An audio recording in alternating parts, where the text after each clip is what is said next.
Ma'am, 4 देशों की आपकी यात्रा समाप्त हुई है और बहुत ही क्रूशियल 3 देश थे। यूएई को छोड़ दिया जाए तो ये अफ्रीका के 3 देश बहुत क्रूशियल थे। लेकिन अगर मैं पूछूं कि क्या आप लेकर के जा रही हैं यहाँ से इन 4 देशों से जब भारत की वापसी हो रही है तो? आदरणीय प्रधानमंत्री श्री नरेंद्र मोदी जी के कुशल नेतृत्व में हमारी आर्म्ड फोर्सेस ने ऑपरेशन सिंदूर में जो सफलता पाई, उसके बाद भारत ने एक बहुत ही स्पष्ट नीति आतंकवाद के खिलाफ जाहिर करी है, और वो ये है कि टेरर और टॉक्स एक साथ नहीं चल सकते, ट्रेड और टेरर एक साथ नहीं चल सकते, लहू और खून एक साथ नहीं बहेगा।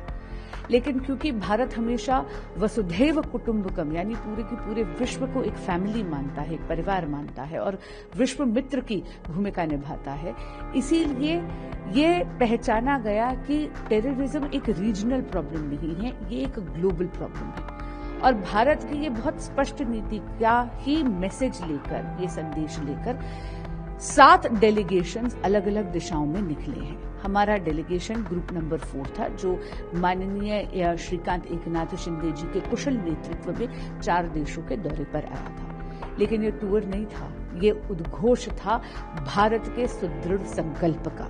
और यूएई सबसे पहला देश था जिसने पहलगाम में जो बारबैरिक अटैक हुआ था उसको कंडेम करा था, कड़ी निंदा करी थी। उन्होंने एक बहुत ही अच्छे दोस्त की भूमिका निभाते हुए हमारे इस आगाज में हुंकार हमारे साथ भरी। उसके बाद हम लोग वेस्ट अफ्रीका आए, जहां पर सिएरा लियोन और डीआर कॉन्गो आज ही चुनाव में खड़े हो रहे हैं यूएनएससी के नॉन परमानेंट मेंबर बनने के लिए। कल 3 जून तक मुझे पूरा विश्वास है कि ये दोनों देश नॉन परमानेंट मेंबर यूएनएससी के बन जाएंगे। सिएरा लियोन अभी नॉन परमानेंट मेंबर यूएनएससी का है।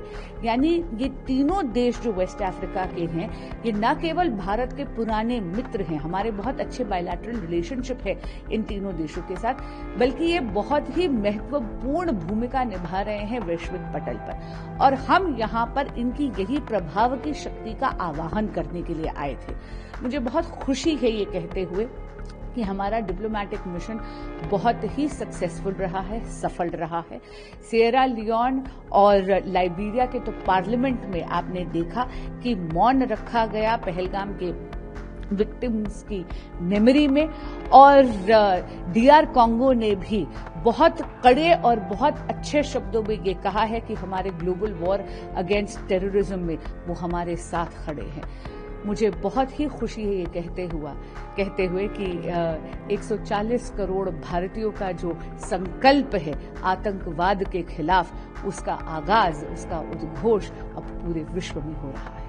मैम, जब आपको के साथ जाना है और यूएई, उसके बाद डीआर कॉन्गो, सिएरा लियोन और लाइबेरिया, इन देशों की यात्रा करनी है, तो क्या आपको उस समय में उम्मीद थी कि इस तरह का रिस्पांस इन देशों से मिलने वाला है? कुछ ऐसी उम्मीद थी? जी बिल्कुल, क्योंकि मैं जानती हूं कि आदरणीय प्रधानमंत्री श्री नरेंद्र मोदी जी ने जब से देश की कमान उठाई है, तब से आप यहाँ पे देखेंगे कि इंडियन डायस्पोरा का भी सम्मान बढ़ा है और भारत को बहुत सीरियसली लिया जाता है।